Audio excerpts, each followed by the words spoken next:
8 बजे के daily test में आप सभी लोगों का स्वागत करता हूँ अपने यूट्यूब चैनल पे। कल की तरह आज वापस आप लोगों को मैं कुछ इंपॉर्टेंट क्वेश्चन पर डिस्कशन कराऊंगा और आज का जो एपिसोड है वो पॉलिटी पे है। तो पॉलिटी के इंपॉर्टेंट क्वेश्चन मैंने सेलेक्ट किए हैं, उसको बना लीजिएगा। और ये बेसिक नेचर का जो क्वेश्चन है वो मैंने आपसे पूछा है ताकि धीरे धीरे आप लोगों का इंटरेस्ट इसमें बने और आप आगे टेस्ट देते रहें। तो अभी मैं शुरू करूंगा, लेकिन जो लोग भी इस चैनल को पहली बार देख रहे हैं तो इस चैनल को आप लोग सब्सक्राइब कर लीजिएगा, बेल आइकन को प्रेस कर लीजिएगा और टेलीग्राम के 2 ग्रुप मैंने डिस्क्रिप्शन बॉक्स में डाले हैं, दोनों ग्रुप को ज्वाइन कर लीजिएगा। और अब मैं शुरू करता हूं पहला क्वेश्चन। फर्स्ट क्वेश्चन पूछा है बहुत ही बेसिक नेचर का। अगर पॉलिटी को पढ़ेंगे तो शुरुआत में सबसे पहला चैप्टर आता है भारत का संवैधानिक विकास। तो संवैधानिक विकास से मैंने कुछ क्वेश्चन को उठाया है, आप लोग बनाइएगा कि वर्ष 1600 में महारानी एलिजाबेथ प्रथम ने ईस्ट इंडिया कंपनी को पूर्वी देशों के साथ कितने वर्षों के लिए व्यापार का एक अधिकार प्रदान किया था। आंसर बताइएगा। 10 वर्षों के लिए, 15 वर्षों के लिए, 20 वर्षों के लिए या फिर 50 वर्षों के लिए। तो पूर्वी मतलब कि एशियाई जो देश थे उस समय, भारत हो गया, चीन हो गया, इंडोनेशिया हो गया इत्यादि। तो इन देशों में व्यापार करने का जो एक अधिकार दिया गया था वो कितने वर्षों के लिए दिया गया था ईस्ट इंडिया कंपनी को। तो इसका उत्तर हो जाएगा ऑप्शन बी, 15 वर्ष। इसको याद रखिएगा। देखिए, होता क्या है कि 1599 या 1600 में ईस्ट इंडिया कंपनी की स्थापना हुई थी और इसको पहले चार्टर के तहत यानी कि 15 वर्षों का एक चार्टर दिया गया था ईस्ट इंडिया कंपनी को।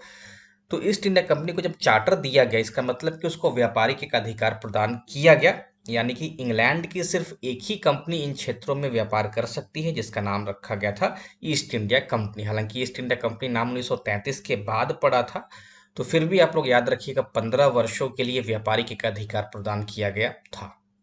नेक्स्ट है 1726 के चार्टर के द्वारा निम्नलिखित में से किस प्रेसिडेंसी के गवर्नर और उसकी काउंसिल को विधि बनाने की शक्ति प्रदान की गई थी। कलकत्ता, बॉम्बे, मद्रास या फिर उपयुक्त सभी। इसका सही उत्तर है ऑप्शन डी, उपयुक्त सभी। तो 1726 के चार्टर के द्वारा निम्नलिखित में से किस प्रेसिडेंसी यानी कि तीनों, कलकत्ता, बॉम्बे और मद्रास, इन तीनों प्रेसिडेंसी के गवर्नर को और उसकी काउंसिल को विधि बनाने की शक्ति दी गई थी। देखिए, इस समय हुआ क्या कि जैसे इस 1600 में कंपनी को व्यापारिक चार्टर मिला, तो आपको पता होगा कि 1608 में पहला अंग्रेज आता है जिसका नाम कैप्टन हॉकिंस रहता है। वो जहांगीर के दरबार में पहुंचता भी और 1613 में सूरत में कंपनी की कोठी लग जाती है, स्थापित हो जाती है। तो 1613 में जो कंपनी व्यापारिक कोठी की स्थापना करती है, उसके बाद से 1726 तक कंपनी का धीरे धीरे क्षेत्र बढ़ता चला गया और अलग अलग जगहों पे व्यापारिक कोठियां भी स्थापित कर ली, जिसमें कलकत्ता, बॉम्बे और मद्रास तीन प्रमुख या तीन बड़ी व्यापारिक कोठियों की स्थापना वहां पे कंपनी कर लेती है। इन सबका प्रशासन इंग्लैंड से अब चलाना मुश्किल हो गया था। इसी कारण से 1726 के चार्टर के द्वारा जो प्रेसिडेंसी के गवर्नर थे उनको विधि बनाने की यानी कि फैक्ट्री के प्रशासन से जुड़े विधि बनाने की शक्ति उनको दी गई थी। भारत के प्रशासन नहीं, फैक्ट्री के प्रशासन से संबंधित विधि बनाने की शक्ति इनको दी गई थी। इसको आप लोग जरूर से ध्यान रखेंगे। नेक्स्ट मैंने पूछा है राष्ट्रीय ध्वज की लंबाई एवं चौड़ाई का अनुपात क्रमशः है 1:2, 2:3, 3:4 या फिर 2:4। तो इसका उत्तर है ऑप्शन बी, 2:3। राष्ट्रीय ध्वज की लंबाई और चौड़ाई का अनुपात जो है वो हो जाता है 2:3। इसको एकदम से आप याद रखिएगा। 3 यानी कि चौड़ाई 3 और लंबाई 2, 2:3 का ये है। नेक्स्ट आपसे पूछा जा रहा है संविधान सभा ने राष्ट्रीय ध्वज को कब अंगीकृत किया था। 15 अगस्त 1947, 26 जनवरी 1950, 3 जून 1947, 22 जुलाई 1947। इसका उत्तर है ऑप्शन डी, 22 जुलाई 1947 को अंगीकृत किया था। आप लोग याद रखें कि पिंगली वेंकैया ने राष्ट्रीय ध्वज का डिजाइन तैयार किया था और उसके बाद संविधान सभा ने 22 जुलाई को 1947 का वो समय था जब अंगीकृत किया था अपना राष्ट्रीय ध्वज तिरंगा। नेक्स्ट पूछा जा रहा है संविधान के किस अनुच्छेद के अनुसार भारत राज्यों का एक संघ है। अनुच्छेद 1, अनुच्छेद 2, अनुच्छेद 3 या फिर अनुच्छेद 4। इसका उत्तर है ऑप्शन ए, भारत के संविधान के अनुच्छेद 1 के अनुसार भारत राज्यों का संघ है ना। और इसके अलावे ये भी आपको याद रखना है कि किसी भी राज्य को संघ से अलग होने का अधिकार नहीं है ना। तो भाग 1 में, अनुच्छेद 1 में ही संघ और उसके राज्य क्षेत्रों का पूरा जो वर्णन है वो किया गया है, संघ और उसके राज्य क्षेत्र। इसको आप लोग जरूर से याद रखिएगा। नेक्स्ट है भाषा के आधार पर राज्य पुनर्गठन हेतु बनी एसके धर समिति ने अपनी रिपोर्ट कब प्रस्तुत की थी? 1947 में, 1948 में, 1949 में, 1956 में। इसका उत्तर है ऑप्शन बी 1948। 1948 में जब देश आजाद हो गया तो अलग अलग क्षेत्रों में, जैसे आंध्र प्रदेश में शुरुआत हो गया था कि भाषा के आधार पर राज्यों की मांग करना जरूरी हो गया था वहां पे। तो उसके बाद से एक समिति बनाई जाती है एसके धर समिति, जिसकी रिपोर्ट आती है कि भाषा के आधार पर राज्यों का निर्माण करना उचित नहीं है, तो वो नकार देती है और उसने अपनी रिपोर्ट में बताया कि प्रशासनिक आधार पर राज्यों का बंटवारा या राज्यों का निर्माण या राज्यों का जो गठन है वो किया जाना चाहिए। तो प्रशासनिक आधार पर राज्यों के गठन की बात इसके धर समिति करती है। नेक्स्ट है, भारत के संविधान के किस अनुच्छेद के तहत संसद को नागरिकता के संबंध में विधि बनाने की शक्ति दी है? अनुच्छेद 9, अनुच्छेद 10, अनुच्छेद 11 या फिर अनुच्छेद 12? तो संविधान के अनुच्छेद 11 के तहत संसद को नागरिकता के संबंध में विधि बनाने की शक्ति दी है, इसको याद रखिएगा। नेक्स्ट है, बाल गंगाधर तिलक ने सर्वप्रथम संविधान संशोधन विधेयक के द्वारा मौलिक अधिकारों की मांग किस वर्ष की थी? 1892 में, 1893 में, 1894 में, 1895 में? तो सर्वप्रथम संविधान संशोधन विधेयक के द्वारा मौलिक अधिकारों की मांग की गई थी वर्ष 1895 में, तिलक के द्वारा, इसको याद रखिएगा। नेक्स्ट पूछा गया है, राज्य के नीति निर्देशक सिद्धांत एक ऐसा चेक है जो बैंक की सुविधा के अनुसार अदा किया जाता है। यह कथन किसने कहा था या किसने कहा था? केटी शाह ने, डॉक्टर अंबेडकर ने, ग्रेनविले ऑस्टिन ने, विंस्टन चर्चिल ने? तो ये कहा गया है ऑप्शन है, यानी कि केटी शाह के द्वारा कहा गया था कि राज्य का जो नीति निर्देशक सिद्धांत है वो एक ऐसा चेक है जो बैंक की सुविधा के अनुसार अदा किया जाता है, यानी कि समय समय पे इसके प्रावधानों को लागू किया जाता है। तो नीति निर्देशक तत्वों को अनिवार्य रूप से लागू करने की बात संविधान नहीं करता है और ना ही हम न्यायालय जा सकते हैं। जैसे जैसे राज्य उस स्थिति में आता जाएगा, डीपीएसपी के प्रावधानों को लागू करते जाएगा, इसको याद रखिएगा। नेक्स्ट है, भारत के मूल संविधान में मौलिक कर्तव्यों की संख्या कितनी थी? 10, 11, 12 या इनमें से कोई नहीं?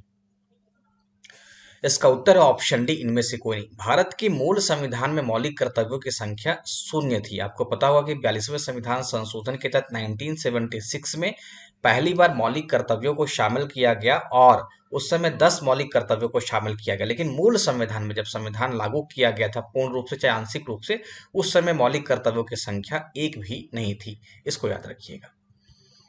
11वां सवाल है, संविधान के किस अनुच्छेद के तहत कहा गया है कि भारत का एक राष्ट्रपति होगा? अनुच्छेद 52, अनुच्छेद 53, अनुच्छेद 54 या फिर अनुच्छेद 55? इसका सही उत्तर है ऑप्शन है अनुच्छेद 52। तो संविधान के अनुच्छेद 52 में कहा गया कि भारत का एक राष्ट्रपति होगा। आपको पता होगा कि 51 तक तो डीपीएसपी ही है और 51A में मौलिक कर्तव्य की बात की गई है और उसके बाद 52 में आप लोग ध्यान रखेंगे कि राष्ट्रपति पद का प्रावधान किया गया है। नेक्स्ट है, संविधान के किस अनुच्छेद के तहत संघ की कार्यपालिका शक्तियां राष्ट्रपति में निहित होती है? अनुच्छेद 74, अनुच्छेद 54, अनुच्छेद 53 या फिर अनुच्छेद 52? तो 52 के बाद जैसे ही आप 53 पढ़ेंगे तो उसमें कहा गया है कि संघ की जो कार्यपालिका की जो शक्ति है वो राष्ट्रपति में निहित होती है, जिसका प्रयोग वो स्वयं या फिर अपने अधीनस्थ अधिकारियों के माध्यम से करता है। ये 53 में कहा गया है, इसको याद रखेंगे। नेक्स्ट है, मूल संविधान में लोकसभा के सदस्यों की संख्या कितनी थी? 500, 525, 535, 545? तो मूल संविधान में लोकसभा के जो सदस्य थे उनकी संख्या थी 500। बाद में वृद्धि करके पहली बार 525 किया गया था, लेकिन ध्यान रखिएगा मूल संविधान में 500 सदस्यों की संख्या थी। नेक्स्ट है, भारत के संविधान के किस भाग को राज्यों का संविधान कहा जाता है? भाग 5, भाग 6, भाग 9, भाग 9A? उत्तर इसका ऑप्शन बी। भारत के संविधान का भाग 6 राज्यों के बारे में बताता है, यानी कि राज्यपाल है ना, या फिर राज्य विधानमंडल की बात करता है, तो 6 में ही कहा गया है या 6 को ही कहा जाता है कि राज्यों का वो संविधान है। नेक्स्ट है, सिक्किम के बारे में विशेष प्रावधान किस अनुच्छेद के तहत दिया गया है? अनुच्छेद 371A, अनुच्छेद 371B, अनुच्छेद 371C, अनुच्छेद 371F? इसका सही उत्तर है ऑप्शन डी, 371F। इसी को 371 हिंदी में च कहा जाता है। तो भारत के संविधान का अनुच्छेद 371 जो F है या 371 च है, वो सिक्किम के बारे में विशेष प्रावधान करता है। नेक्स्ट है, राज्यपाल पद का प्रावधान है संविधान के भाग 5 में, भाग 6 में, भाग 12 में, भाग 13 में? तो इसका उत्तर है ऑप्शन बी। अभी मैंने तुरंत बताया इससे पहले कि भाग 6 को ही राज्यों का संविधान कहा जाता है, इसी कारण से भाग 6 में राज्यपाल पद का प्रावधान है। 17वां सवाल पूछा गया, विधान परिषद के कितने सदस्य विधानसभा के सदस्यों के द्वारा निर्वाचित किए जाते हैं? 1/2, 1/3, 1/6 या फिर 2/3? सही उत्तर बताइए। इसका सही उत्तर है ऑप्शन बी, 1/3। 1/3 सदस्य विधानसभा के सदस्यों के द्वारा निर्वाचित किए जाते हैं, इसको याद रखेंगे। नेक्स्ट है, स्थानीय स्वशासन के संदर्भ में किस वायसराय के द्वारा प्रस्तुत प्रस्ताव को स्थानीय स्वशासन का मैग्ना कार्टा कहा जाता है? Lord Mayo, Lord Lytton, Lord Ripon या फिर लॉर्ड कर्जन? तो मैंने शॉर्ट्स में बताया है, आप लोग यूट्यूब के शॉर्ट्स में जाकर देख लीजिएगा। रिपन इस पे मैंने 1 मिनट का एक वीडियो बनाया है, आप लोग इसको जरूर रील में देख लीजिएगा। यूट्यूब के ही रील में आपको मिल जाएगा, या यूट्यूब के शॉर्ट्स जिसको बोलते हैं उसमें आपको मिल जाएगा, तो जाकर के इसको सुन लीजिएगा, अच्छा लगेगा आपको।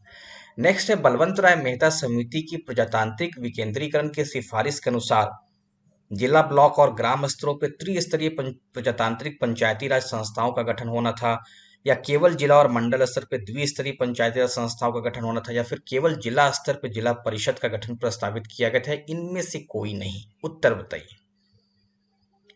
तो बहुत आसान क्वेश्चन है, आप लोग को पता ही था कि त्रिस्तरीय पंचायती राज की बात बलवंत राय मेहता समिति के द्वारा की गई थी, तो ऑप्शन ए इसका सही जवाब है। नेक्स्ट है, निम्नलिखित क्षेत्रों में से किस एक में राज्य सरकार का स्थानीय इकाइयों पर नियंत्रण नहीं होता? नागरिकों की शिकायतें, आर्थिक मामले, विधि निर्माण या फिर कार्मिकों के मामले? तो इसका उत्तर है ऑप्शन ए, नागरिकों की शिकायतें। तो जो पंचायती राज के संदर्भ में प्रावधान किया गया है, उसमें राज्य सरकार का आर्थिक मामलों पर नियंत्रण होता है, विधि के मामलों पे होता है, कार्मिकों के मामलों पे होता है, नागरिकों की शिकायतों पर नहीं होता है। तो इसका सही उत्तर हो जाएगा ऑप्शन है, क्योंकि यहाँ पे नहीं पूछा गया है। तो ये 20 सवालों का पॉलिटी का पहला लेक्चर मैंने आपको दिया, और आप लोग इसको बताइए कैसा आपको लगा। फिर नेक्स्ट कल आप लोगों से 8 बजे रात में मुलाकात होगी। बहुत बहुत शुक्रिया।